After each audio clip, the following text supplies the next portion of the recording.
Bismillahirrahmanirrahim. Assalamualaikum warahmatullahi wabarakatuh. Perkenalkan, nama saya Rizky Agung Maulana dari kelas 2D Pendidikan Jasmani Universitas Siliwangi. NPM saya 192191131. Di sini saya akan menjelaskan tentang materi pada mata kuliah telah kurikulum, yaitu tentang materi konsep kurikulum pendidikan jasmani. Oke teman-teman, langsung saja masuk ke materi, yaitu yang pertama adalah ada pengertian pendidikan jasmani. Pendidikan jasmani adalah salah satu mata pelajaran di sekolah yang merupakan media pendorong perkembangan keterampilan motorik, kemampuan fisik, pengetahuan, sikap sportivitas, terus pembiasaan pola hidup sehat, dan pembentukan karakter atau yang termasuk di dalamnya itu mental, emosional, spiritual, dan sosial. Dalam rangka mencapai tujuan sistem pendidikan nasional. Nah, yang selanjutnya adalah pendidikan jasmani. Jadi pendidikan jasmani, olahraga dan kesehatan itu merupakan satu mata ajar yang diberikan suatu jenjang sekolah tertentu yang merupakan salah satu bagian dari pendidikan keseluruhan yang mengutamakan aktivitas jasmani dan pembinaan hidup sehat untuk bertumbuh dan perkembangan jasmani, yaitu secara emosional yang serasi, selaras, dan seimbang.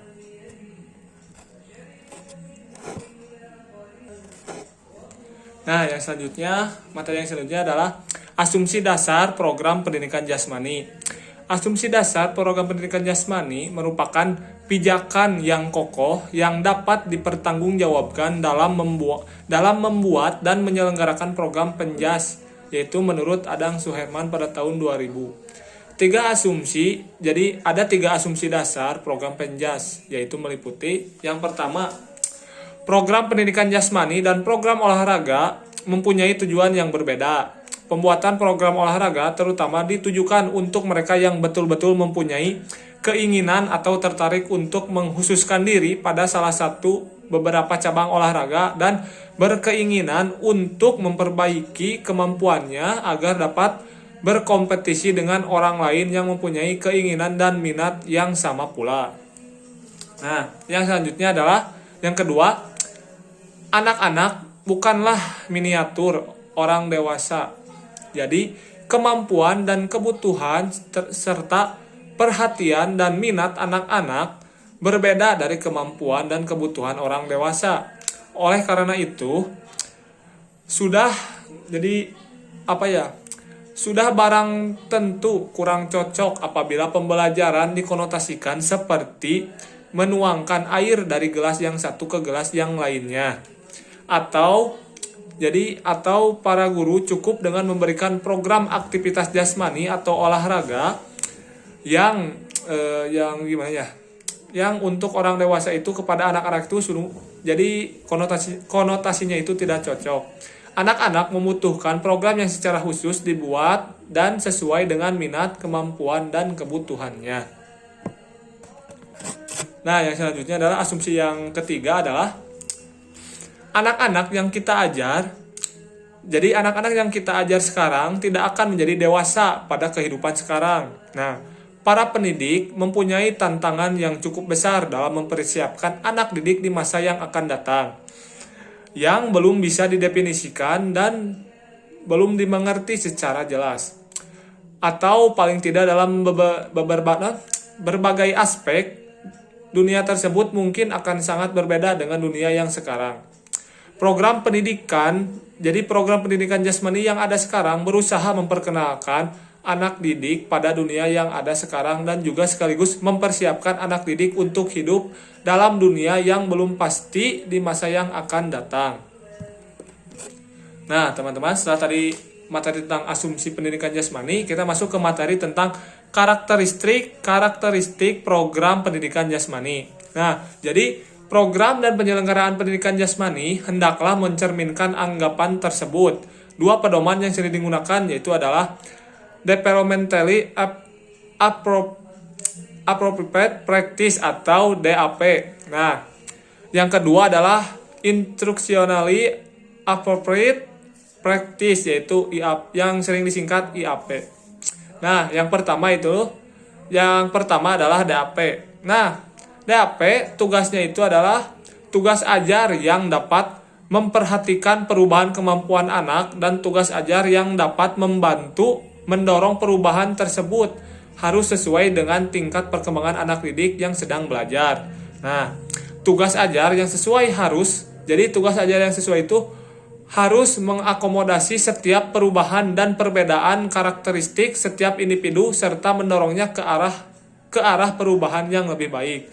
Nah, yang selanjutnya adalah pedoman yang kedua, yaitu adalah IAP. Nah, pada pedoman ini, tugas ajar yang diberikan merupakan cara-cara pembelajaran yang paling baik. Cara pembelajaran tersebut merupakan hasil penelitian atau pengalaman yang memadai yang memungkinkan semua anak didik memperoleh kesempatan dan keberhasilan belajar secara optimal. Nah, teman-teman, setelah tadi kita membahas tentang materi tentang karakteristik, kita masuk ke materi yang selanjutnya, yaitu ruang lingkup pendidikan jasmani. Menurut BNSP pada tahun 2006, ruang lingkup mata pelajaran pendidikan jasmani yaitu meliputi sebagai berikut. Yang pertama adalah permainan dan olahraga.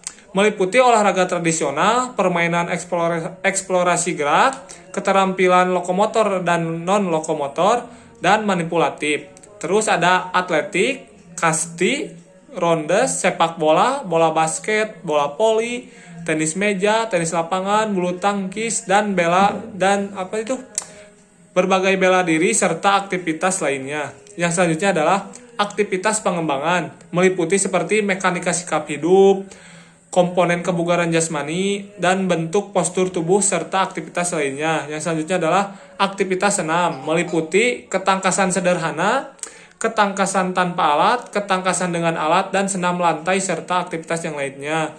Yang selanjutnya adalah aktivitas ritmik, yaitu meliputi seperti senam pagi, SKJ, dan senam aerobik serta aktivitas lainnya. Yang selanjutnya adalah aktivitas di air. Nah, aktivitas di air ini meliputi seperti permainan di air, keselamatan saat di air, keterampilan bergerak di air, renang, dan serta aktivitas yang lainnya.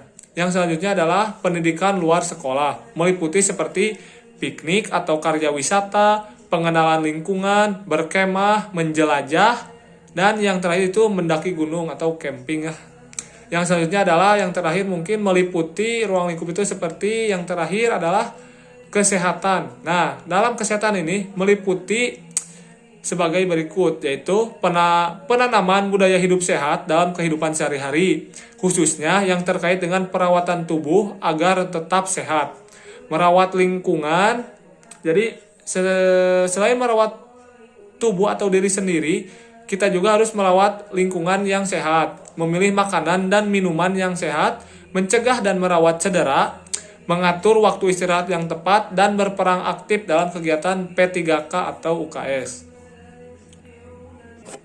Nah, yang selanjutnya adalah setelah tadi membahas tentang ruang lingkup pendidikan jasmani, mungkin ini adalah materi terakhir yang bisa saya sampaikan, yaitu tentang isu kurikulum pendidikan jasmani.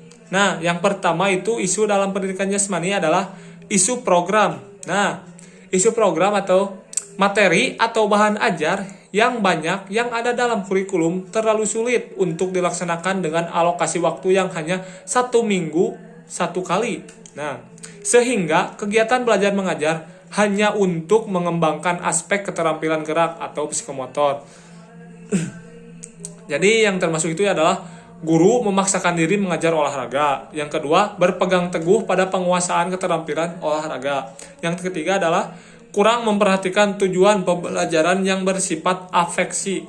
Yang terakhir adalah kurang menyadari bahwa olahraga merupakan media untuk mencapai tujuan pendidikan pada umumnya. Yang terakhir adalah kurang memperhatikan aspek gerak dasar siswa. Nah, yang selanjutnya adalah isu proses pembelajaran. Nah, dalam ini, variasi aktivitas belajar cenderung miskin, kurang didasarkan pada karakteristik peserta didik, hanya berorientasi pada cabur. Jadi, hanya berorientasi pada cabur untuk satu orang dewasa. Nah, jadi aktivitas penjas untuk siswa cenderung terbatas. Yang kedua, aktivitas penjas yang dilakukan siswa kurang membantu siswa memahami dampaknya bagi kebugaran jasmani dan gaya hidup sehat. Terus yang ketiga adalah penjas adalah belajar gerak dan belajar sambil bergerak, kurang dipahami pengajar. Terus yang selanjutnya adalah rasio jumlah siswa dengan pengajar, lapangan, dan alat tidak sesuai.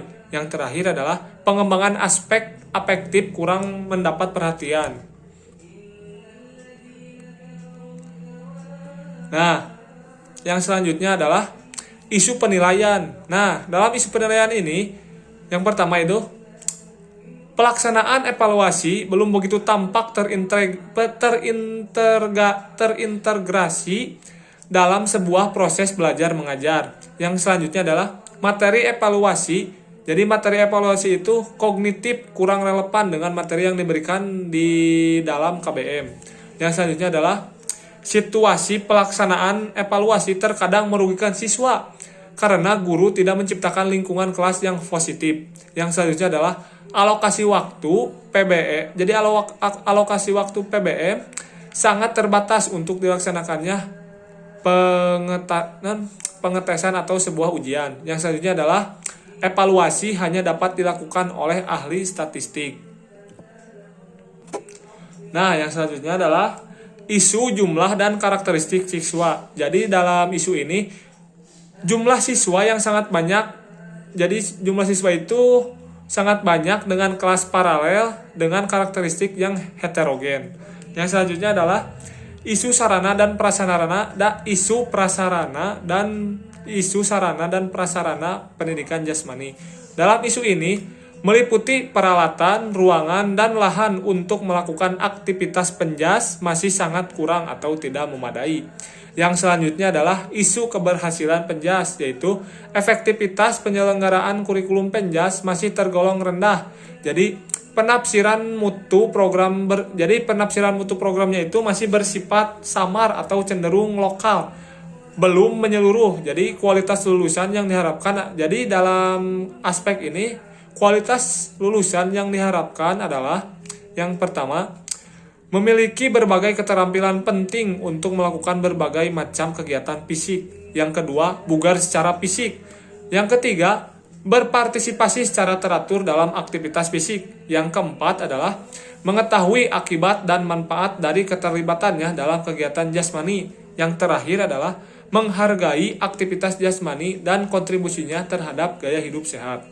Nah, teman-teman, mungkin itu saja yang bisa saya sampaikan dalam materi mata kuliah telaah kurikulum tentang konsep kurikulum pendidikan jasmani. Mohon maaf apabila banyak kesalahan kata. Wabillahi taufiq wal hidayah. Wassalamualaikum warahmatullahi wabarakatuh.